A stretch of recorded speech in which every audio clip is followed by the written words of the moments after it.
Saturday night, December 4th, 1971. The Long Beach Arena in California was still buzzing even as the crowd began filing out. The International Karate Championships, the biggest martial arts event in the United States, had just wrapped up. Over 3,000 fans had packed the stands throughout the day, watching competitors who had traveled from New York, Texas, Florida, and Illinois. Taekwondo fighters, Kenpo artists, and karate practitioners from every major style had shared the same floor, all chasing the same thing: respect, a trophy, and the right to call themselves the best. The official competition was over. The medals had been handed out, but the most important moment of the entire evening hadn't happened yet. In a quiet meeting room away from the arena floor, the post-event press conference was getting started. Around 50 journalists from local newspapers and martial arts publications sat facing a long table with microphones. The atmosphere was calm and professional. At the center of it all sat Jim Kelly, 24 years old, 6 feet tall, still wearing his white gi and black belt. The gold medal around his neck caught the light every time he moved. He had completely dominated the middleweight division that day, and both the judges and the crowd knew they had witnessed something special. Sitting beside him was Jeet Parker, the tournament founder and a living legend in Kenpo karate, who was moderating the session. Here is where everything changes, and if you have ever said something confident in public and then had to stand behind it, you already know what is about to happen to Jim Kelly. A reporter from the Los Angeles Times stood up. He congratulated Jim, then asked the question everyone in the room was thinking, but no one expected to be said out loud. People were already debating who the fastest fighter in the country was, and Bruce Lee's name kept coming up. Did Jim believe he was faster? The room went dead quiet. Bruce Lee was not competing that night, but his name carried an enormous weight. Stories about his 2-finger push-ups, his 1-inch punch, and hand speed too fast for standard cameras to capture had built a reputation that bordered on mythical. The reporter was essentially asking the new champion to measure himself against a legend. Jim didn't pause. He leaned into the microphone with a wide smile. He didn't just think he was faster, he said. He knew it. He had spent 8 years competing under real pressure, winning tournaments across the country, and he was confident he was the fastest martial artist alive. Reporters immediately started scribbling. Some were excited by the drama. Others looked uneasy. Jeet Parker shifted in his seat. He knew something the journalists didn't. Bruce Lee was somewhere in the building. Before Jeet could guide the conversation forward, a figure at the back of the room stood up. Lean, about 5'7", dressed simply in black trousers and a black turtleneck. It was Bruce Lee. He had been sitting in the back the entire time, quietly listening to every word. Cameras swung around. Whispers swept through the room. Bruce walked calmly toward the front, stepped onto the stage, and stood directly beside Jim Kelly. He didn't look upset. His expression was completely neutral. Then he spoke, his voice low but sharp enough to reach every corner of the room. He told Jim that he had just informed 50 reporters that he knew he was faster. He asked, simply and directly, whether Jim would like to prove it right there. Jim's smile disappeared. His posture stiffened. This was supposed to be his victory night. Jeet Parker jumped in, trying to steer the moment towards safer ground, but Bruce calmly raised a hand. He said it was fine. Jim had made a claim. Claims should be tested. That was the only fair way to settle it. He looked at Jim and asked what he thought. Jim was cornered, and he knew it. Declining would be worse than anything that could happen in the next 2 minutes. The morning papers would say the champion was afraid. His image would take a hit before the celebration was even finished. He agreed. They would settle it right there. Jeet Parker cleared a space in front of the stage by pushing chairs aside. Reporters crowded in, standing on their toes. This was genuinely happening. Jim set his gold medal on the table. He walked into the open space where Bruce was already waiting, hands relaxed at his sides. Jim asked how they would do it. Bruce explained it simply. Jim should use his fastest move at full speed. Bruce would respond. They would see who was actually quicker. Jim confirmed it would be strikes only. Bruce agreed. A clean test of speed. Jim settled into his fighting stance. He was in his element. His reverse punch had earned him dozens of trophies, including the one he had just 1 hour earlier. He loaded up and fired his best shot, a right hand moving with full power and perfect technique. Before it arrived, Bruce's left hand was already there. He caught Jim's wrist 6 inches from his own face, redirected the movement, and the punch passed harmlessly wide. A clean miss. Jim reset. He tried a fast snapping jab. Same result. Bruce's right hand met him halfway, gently getting the strike into open air. Jim sharpened his focus. He could feel that Bruce wasn't simply reacting. He was intercepting, responding before the punch had fully launched, which meant he was somehow reading the intention behind the movement before the body even followed through.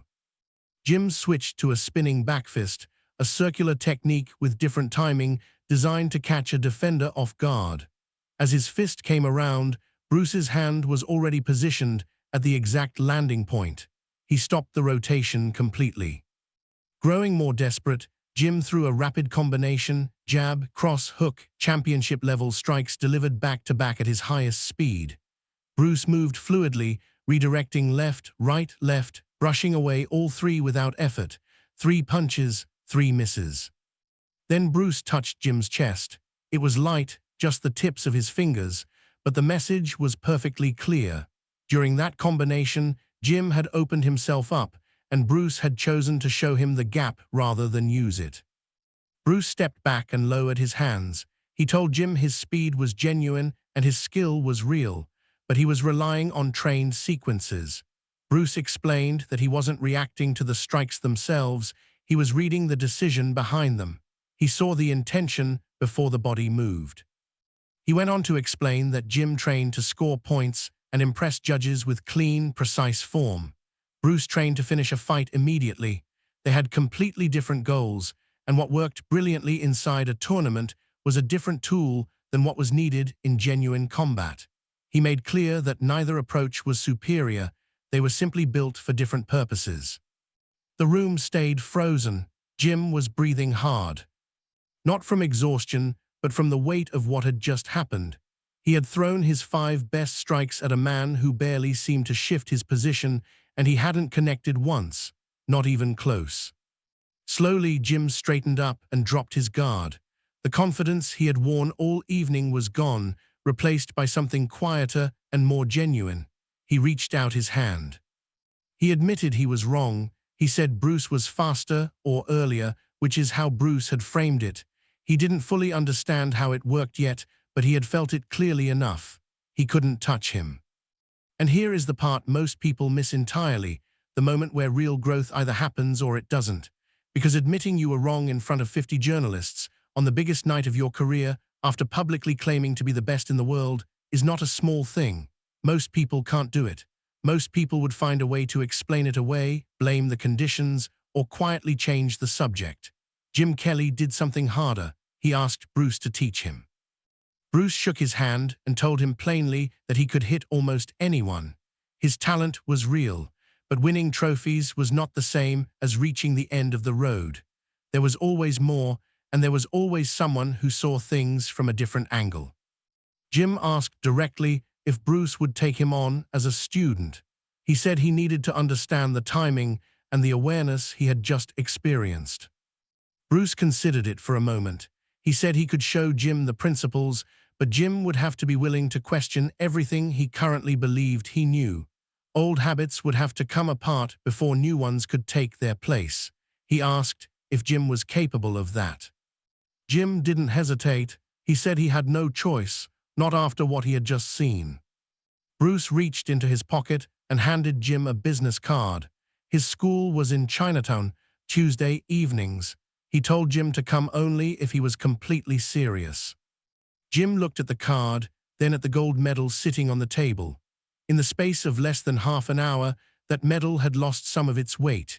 He had won the tournament, but he had just failed a test he hadn't even known he was taking, one that revealed exactly how much road was still ahead of him.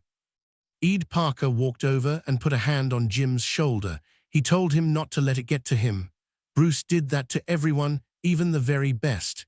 He wasn't trying to embarrass anyone. He was trying to open a door. Jim shook his head. He said he didn't feel embarrassed. He said it felt like he had finally woken up.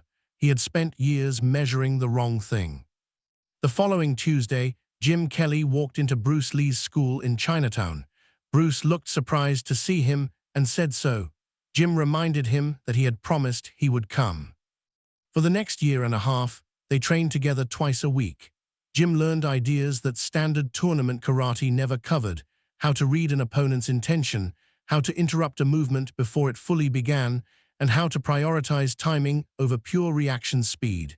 He kept competing and kept winning, but the foundation of his skill had shifted completely. Then in 1973, Bruce called with an offer. He was making a film called Enter the Dragon and wanted Jim involved. Jim agreed immediately.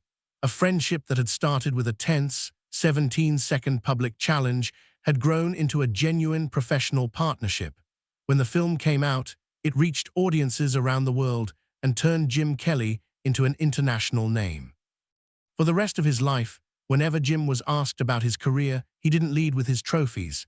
He told the story of that December night. He described the moment he stood in front of 50 reporters and claimed to be the fastest in the world, and was shown, in under 20 seconds, exactly where he stood. He never called it a failure. He called it the most important lesson he ever received. Being proven wrong, he said, was the first real step toward becoming something greater. What Jim Kelly and Bruce Lee left behind that night isn't really a story about who had faster hands.